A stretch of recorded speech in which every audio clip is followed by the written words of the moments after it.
This is the Leadership in Insurance podcast, brought to you by FinPro Search Partners. Insurance companies are businesses and they need to look for the long term and be sustainable. We went from 0 to 1 and now it's going from 1 to 100. Insurance as a concept, as a kind of service, is brilliant. The execution is what we're looking at now. I think the companies that are going to succeed are the ones that are going to understand and master the art of intent. When we talk about innovation, we lean too heavily to think about technology and we don't think about creating a culture of innovation. I think innovation is essentially continuous improvement of existing processes and platforms and product. Right? It's got to be easy. It's got to be seamless.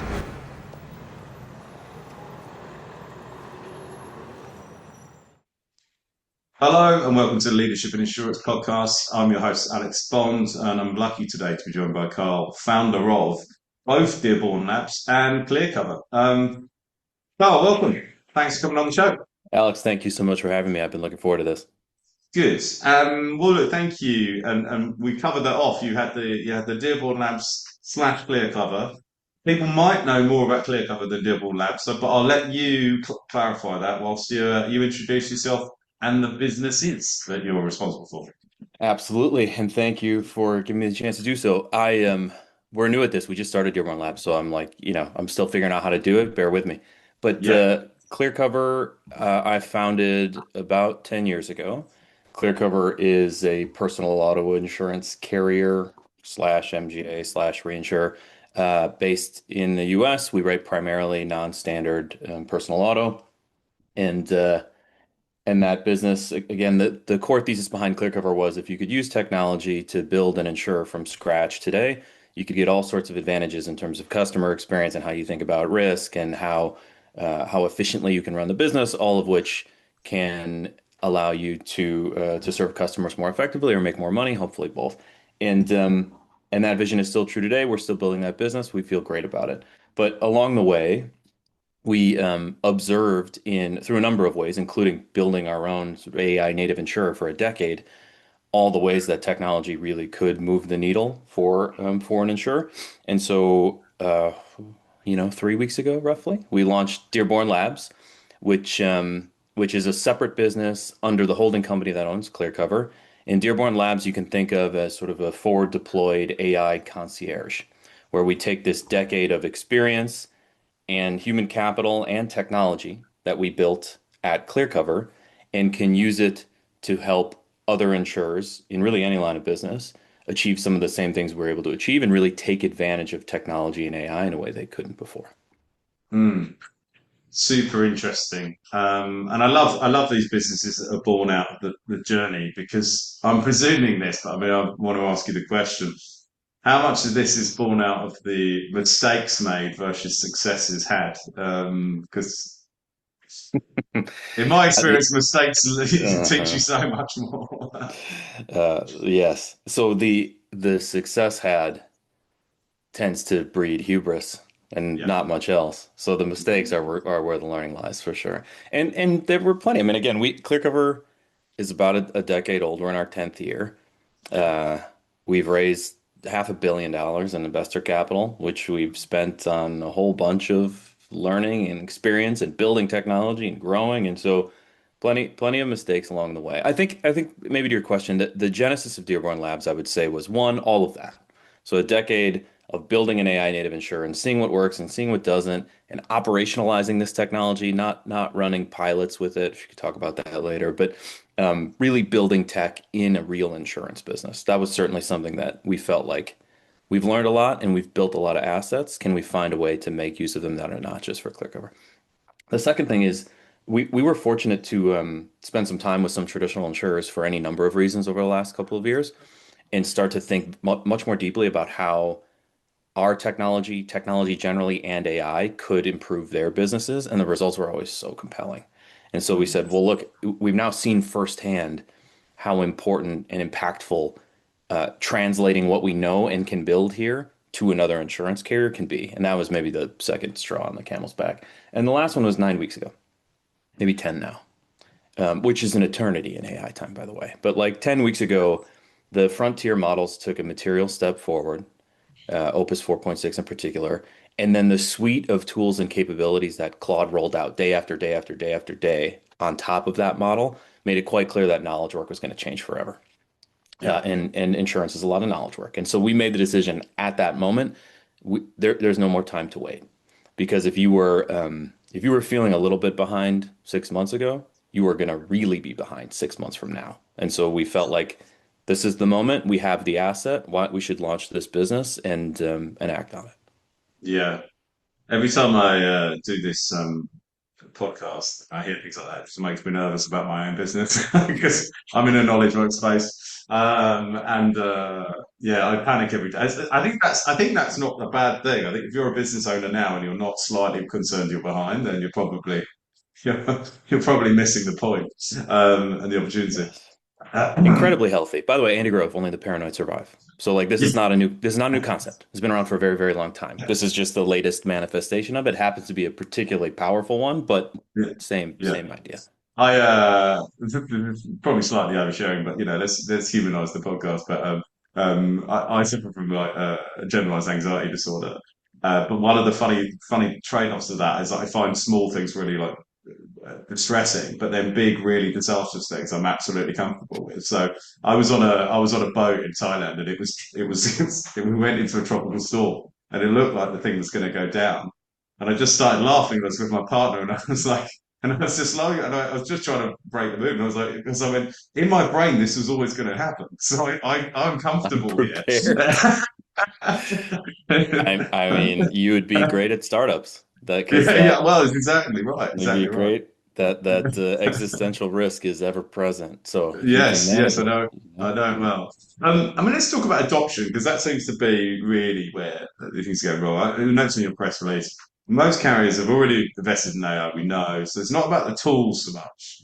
So what is the problem? What's the industry not figured out yet?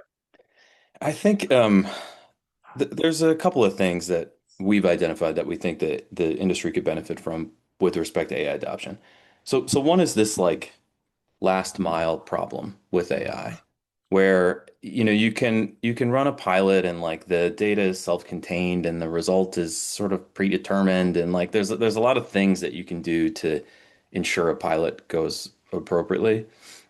Um, I mean, maybe we shouldn't admit this because like I suppose we'll do them, but like we don't even know how to do pilots because we just built a business.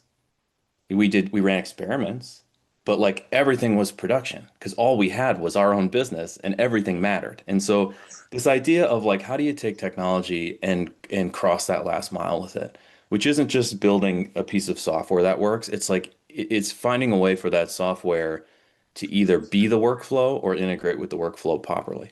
And how do you get people to actually use it? And like think about behavioral incentives and all the ways you actually get people to change the thing that costs money in order to save the money for rolling out the tool. Like all of that is those are business problems that you really need to be on the ground running a business to understand. So that's one.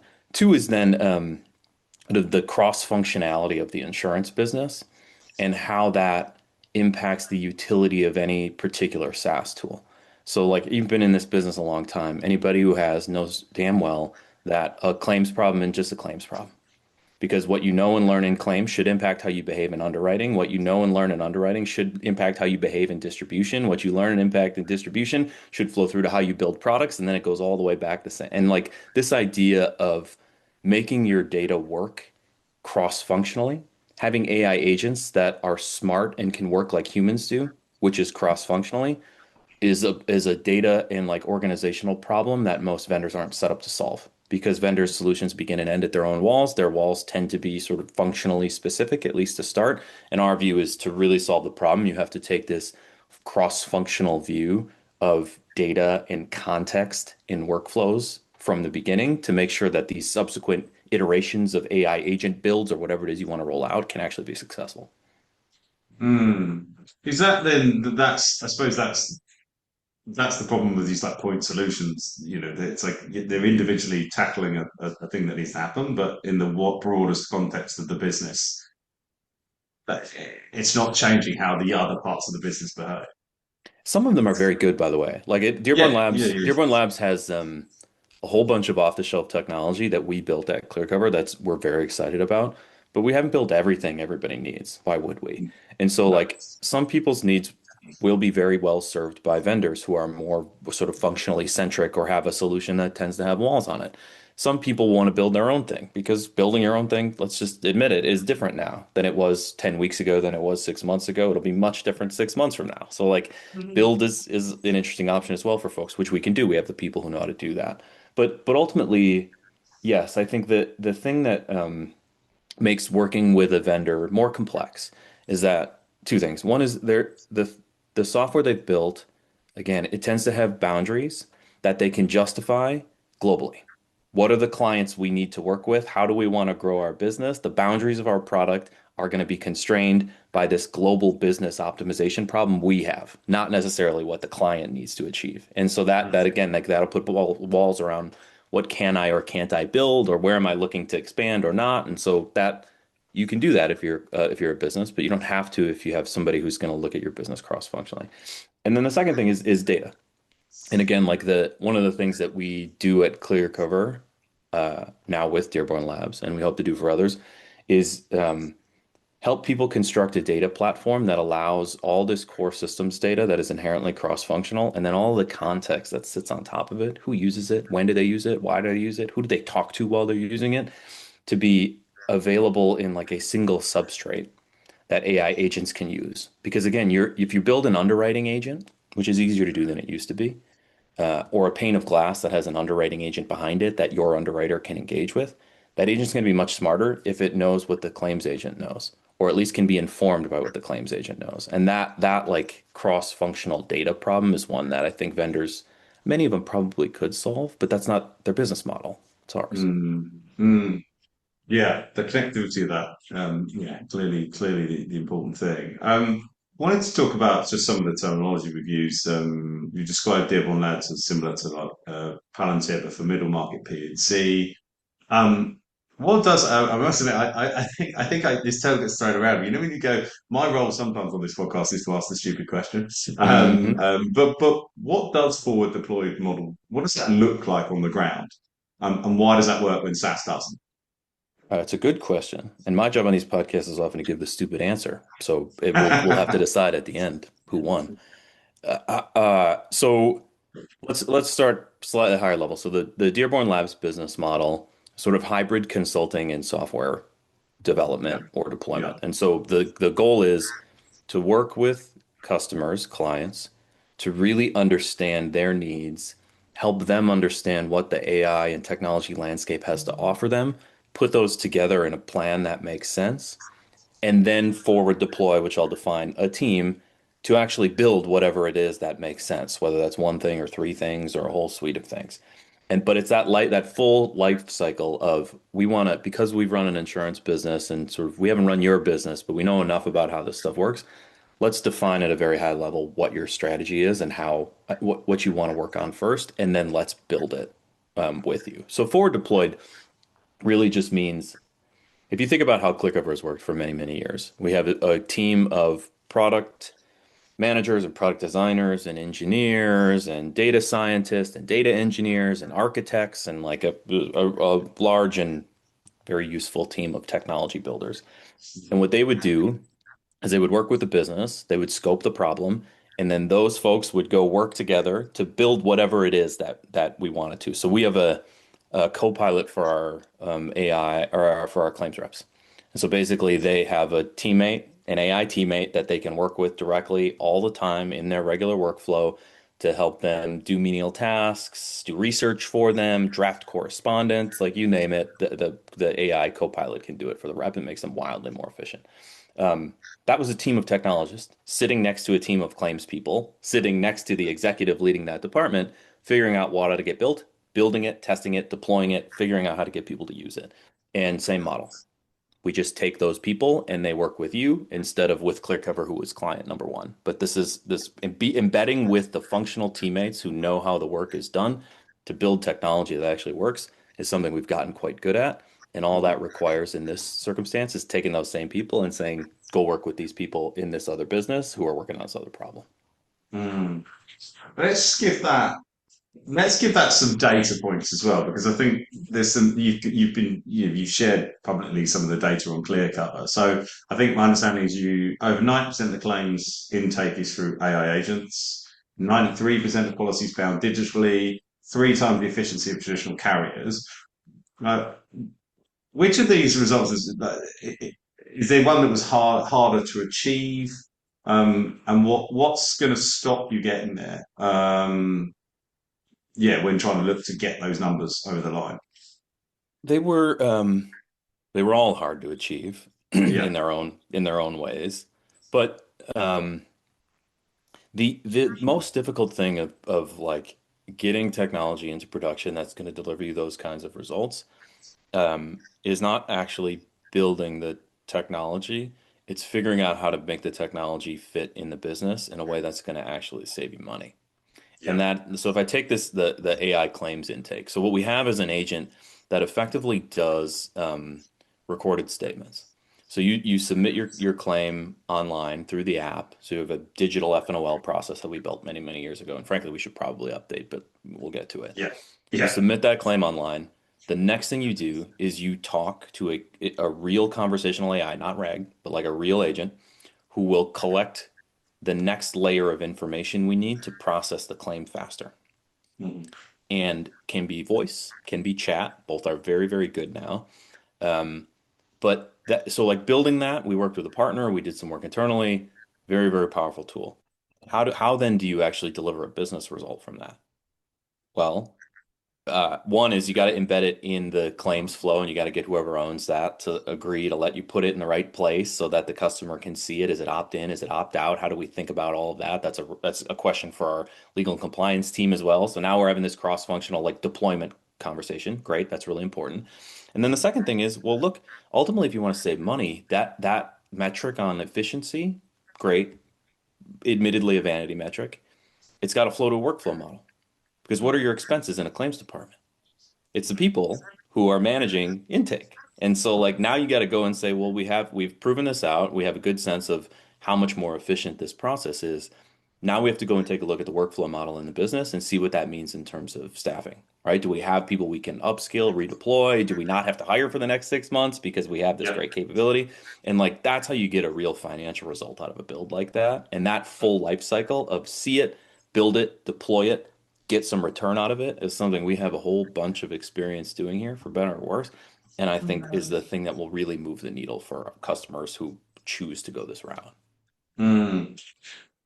It probably brings us on to this conversation about pilots, doesn't it? Because I think that's we've talked about pilots a lot on this podcast, mainly because we've got quite a few SaaS businesses and there's a frustration from their side about like pilots are too long and you lose money, and then we have the other side of the equation. We've had carriers on, and they go, we need this amount of time, and But what struck me is that you're talking about shipping production in weeks and not months, and not just hand over a strategy deck.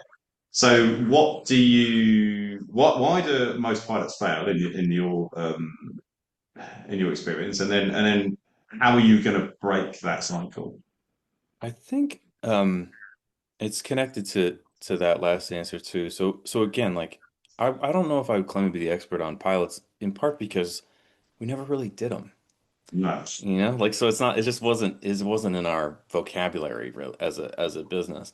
That said, I think the reason that they tend to not work out the way everybody wants them to is because the pilot actually works fine, but it's a bridge to nowhere because there's nothing on the other side of the successful pilot in terms of executive sponsorship, access to the actual data it needs to scale, and embedding it in the production workflow, training the employees to use it properly. Like that's where some people figure it out. Not every pilot is unsuccessful, but I think that chasm they face is like, okay, people have AI budget, they go do this little self-contained experiment, and the success criteria are undefined, or there's no way to actually put it into production. And what happens then is it's a little what is insidious about that is if you do not have a clear bridge to your pilot actually going into production, then your incentive is to stretch the pilot out. And what you end up having are these processes on the front end that take way longer than they should because there's no exit on the back end. So like, why would I rush to get the pilot done if I don't know what's going to happen after? And so like, again, we never had them. We just said, we know we're going to figure out what's worth doing. Then we're going to build it. Now we can experiment as we build it. We have had, not to get too long-winded, but we've had forever a decision-making framework we have applied at Clearcover, and Dearborn Labs is we used it for technology, so now it belongs to Dearborn Labs, which is we stole from Amazon, called high velocity decision making. And effectively, high velocity decision making takes any decision and puts it into a 2x2 that is broken out by cost and reversibility. If something is very low cost and very reversible, then experiment away. You should not ask permission. You just go and do the thing. If something is high cost and not very reversible, then you have to have a very detailed plan for exactly how something is going to work, and a very justifiable hypothesis for the output before you ever do it. And so like we figure out what's working, then we experiment with frameworks in mind that allow you to test very, very quickly the things that matter. And then once your experiment shows you enough, then you put it into production. You actually like you design a way to get the technology into production in real life, not in like a fabricated ecosystem.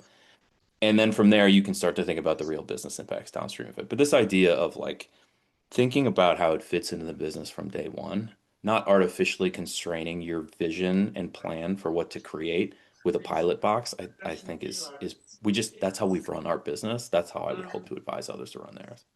Mm. I think what I find really interesting about AI agents, workflows, this new edge of technology is that, and I've taken this investment thesis, I think we touched on it when we last spoke, but you're able to build things that fit within existing workflows. And I think a lot of like when you're trying to buy SaaS, and the difference there is always just this, if everyone changed their behavior to this new way of working, then that would be more efficient. But we know how hard that is. It's Hmm. not, changing people's behavior is, um, that's my team know this morning when I was reading them the right action. I'm just trying to get them to change, and I'm going, well, okay, how do we actually just assist them with technology? But that's where the friction point tends to land. But I wondered if is this connected to your your target market? Because at the moment you're targeting like that middle market carriers, MGAs, rather than the big tier one players. Um, how much? What's going into that kind of thought process? Is it like this is where the strategic opportunity is greatest, or resistance is lowest, where we can implement cultural change? Yeah, just wondered if like what's playing into you targeting that section of the market. I think, well, one is we've just spent some time there, and I think that they are. I want to get back to your workflow point because I think it's important. But Yeah. just in terms of like market selection, the sweet spot for us, I believe, is companies who are underserved by the traditional consulting model, either because it's too expensive or they leave them with a strategy and not something that actually works. And so, like, the big companies can afford to hire the big firms and basically buy anything they want, but not everybody can afford to hire these super expensive consulting businesses or a smaller shop, which they're great, but most of them then aren't building. And so, like, I think they're sort of simultaneously over and underserved by the traditional consulting model, these like mid-market carriers. Um, or they have a small project that doesn't, like they have like a bit of a greenfield experiment, and they'd rather work with somebody who's really good at greenfield full cycle versus just strategy. So that's one. Two is the vendor landscape in this mid-market in particular is so overwhelming. Like these CTOs are they run IT, they run all different parts of this business. They spend a lot of time just making sure things work properly in the business, the lights stay on day to day. Navigating 100 emails in your inbox from vendors who are all selling you something that seems kind of similar. Like that's a lot to ask for somebody who is very, very busy just running their mid-market insurance business. And oh, by the way, mid-market insurance is like you can be a couple $1 billion and still be mid-market. Yeah, yeah, yeah, This is a really big market. So yeah. so I think that the vendor landscape is just confusing, and not a lot of people have time to like navigate and figure out what's worth doing and what's not. And then the third is building a team that is 50 people strong of built folks who have built technology in a production insurance environment for a decade, like working on AI all the time. That's expensive and time consuming and requires a lot of overhead and like is hard to amortize over the cost of a mid-market insurance business. Whereas we can afford to amortize it over the cost of multiple engagements. And so it makes more sense for us to own that team. So I think that's like the over and underserved by traditional consulting. The vendor landscape can be really good, but it's confusing and it's hard to build it into a cohesive strategy. And the third is building a team that can do all of that for you is expensive and time consuming. And we feel like we can sit in the middle of that with the fourth option, which is we'll work on strategy with you. We'll help you figure out what's worth building and not, including the vendor landscape. And my team will do the building if you want them to, because I have Mm. Yeah, that mid-market point is really interesting because I remember when I first started working in the US, and obviously, accent gives it away, but in the UK, and then you've got these like single state insurers that are or reinsurers that are just multiple billion-dollar businesses, and you're going like, this is a small insurer, like, is it? It's a pretty chunky business, a pretty chunky business.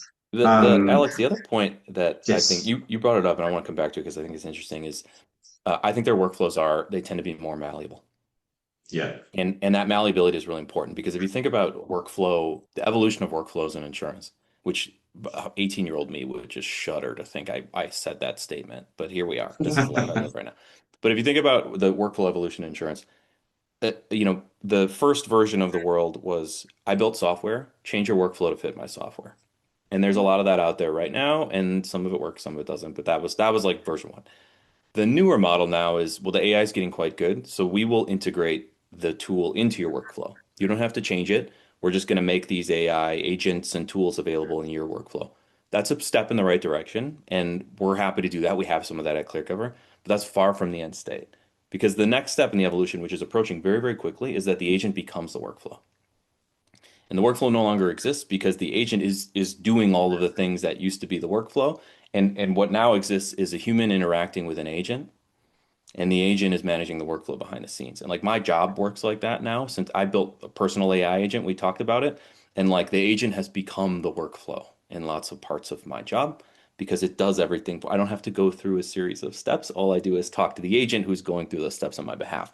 And that this idea of like the agent becoming the workflow, I think mid-market companies have a real opportunity to jump on that first because that is harder to do in a giant enterprise.